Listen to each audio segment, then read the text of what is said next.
Good morning. I am Christophe Bugot from CIRAD, and with Nelly Forestier-Chiron, we are going to talk about the interactions between consumer test and sensory descriptive analysis. I am going to present a number of elements that we think to be important and useful for this workshop. One of the questions of the RTB Foods project is how to integrate consumer preferences in breeding programs. The strategy for this is as follows. Identify key user preferred traits using consumer testing in WP1. Link consumer preference traits with objective sensory traits in WP1 and WP2. Translate these objective sensory traits into textual, biochemical, and biophysical traits in WP2, and provide methods and tools for breeding improvement programs in WP2, 3, and 4. For this workshop, we will focus on point 2. What are the objectives of interactions between consumer testing and sensory descriptive analysis? It is expected that these interactions will lead to the identification of acceptability thresholds for sensory attributes or biophysical parameters. To illustrate that, please see the radar chart of the product profile for banana dessert according to European or French West Indies consumers. This figure on the right hand shows the optimal firmness in black and acceptable firmness in gray for different clusters of consumers. And in the case of where biophysical measurements have been carried out in parallel, it was possible to find a targeted level for instrumental parameters. For example, here, the optimal puncture force. Here is a slide to give you some reminder about consumer test and quantitative descriptive analysis in RTB Foods project. The hedonic test aims to identify consumer preferences. The methodology developed in RTB Foods are overall liking, segmentation of consumer into groups of similar overall liking, just about right test or jar test, and kata test. The sensory profiling aims to characterize quantitatively sensory traits of product. The methodology developed in RTB Foods is the quantitative descriptive analysis, which used a trained panel. In RTB Foods, we try to link also sensory attributes to biophysical and biochemical parameters. We will try to answer to the following question. Which strategy or methods to adopt for identifying acceptability threshold? And secondly, how to overcome the existing limitation and constraints to find acceptability threshold. I would like to say you that we have no the solution to answer to the first question, but we have some propositions to share with you. Firstly, we propose that the product profile corresponds to the best preferred cultivar. Please see an example of a study on boiled yam done by USA FSR in Benin. Among the 5 cultivars assessed by quantitative descriptive analysis, 3 were also assessed by consumer test. For these 3 cultivars, we can see in the table the sensory characteristics assessed by quantitative descriptive analysis. As Labocco cultivar was the best appreciated by consumer, we can propose that the sensory ideal profiling has the following characteristic: stickiness and sweetness over to 7 or 8 points, white color over to 6 points, hardness less than 3 points, and purple color and grainy close to 0, all on the scale from 0 to 10. We can notice that crumbly is not relevant because the score on each variety are closed. The scores of showiness and bitterness are close between inferior and good varieties. Thus, it is not possible to conclude on the targeted levels for these attributes. While these results are very encouraging, they are open to interpretation.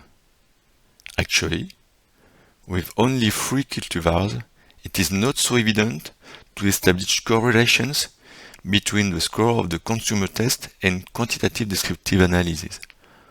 So, more than 3 cultivars are needed.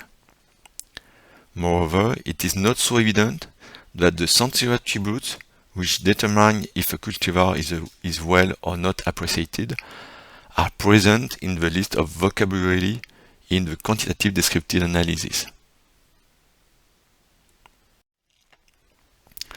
Secondly, we propose to link results of Just About Right test and quantitative descriptive analysis. Just About Right test is an hedonic test where consumers are asked to say if the product is, for example, not enough sticky, just about right, or too much sticky. Let's take the example of barley yam. 3 varieties were evaluated in quantitative descriptive analysis and Just About Right test. For example, the white color, the whiter the color of the product, as in the case of Labocco, the more satisfied consumers are. White color would be optimal above a score of 6.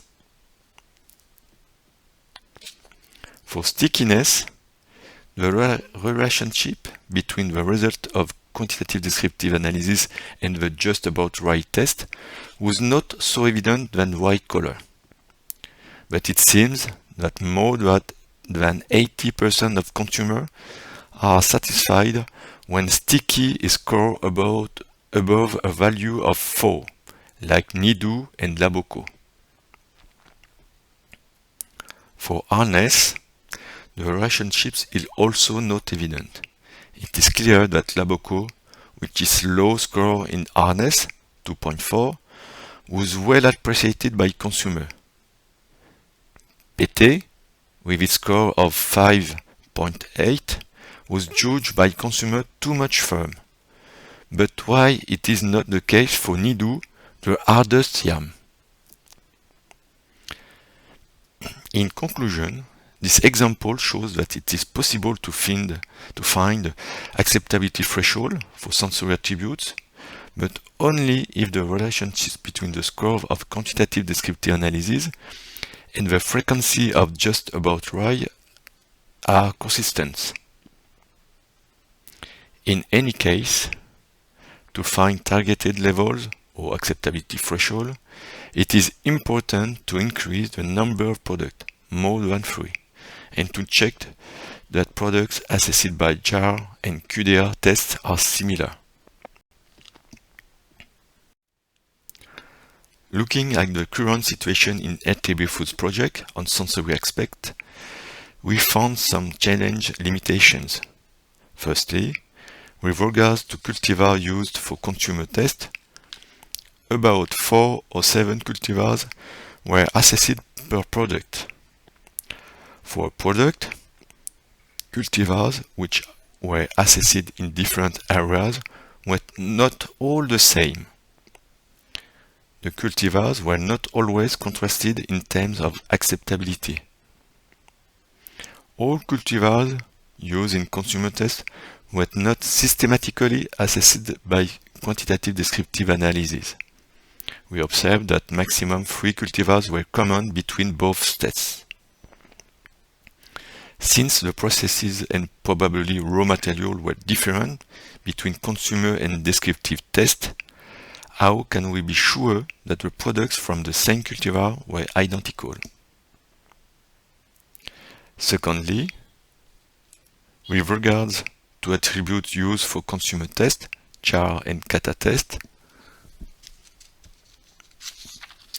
some main attributes identified by consumer were not selected in the quantitative descriptive analysis. Some main attributes used by consumer were unclear, so it will be difficult to link them with quantitative descriptive analysis attribute. In order to check results from consumer and descriptive tests, there is an important question: how to be sure that samples used for both tests are sensorially similar. Please see an example of a comparative study between kata and QDA test on boiled yam. For the 3 common cultivars and the 8 common attributes, we can see that radar charts are similar between kata and QDA test. Also, we can say that samples used for both are sensorially similar, and therefore we can link results between them.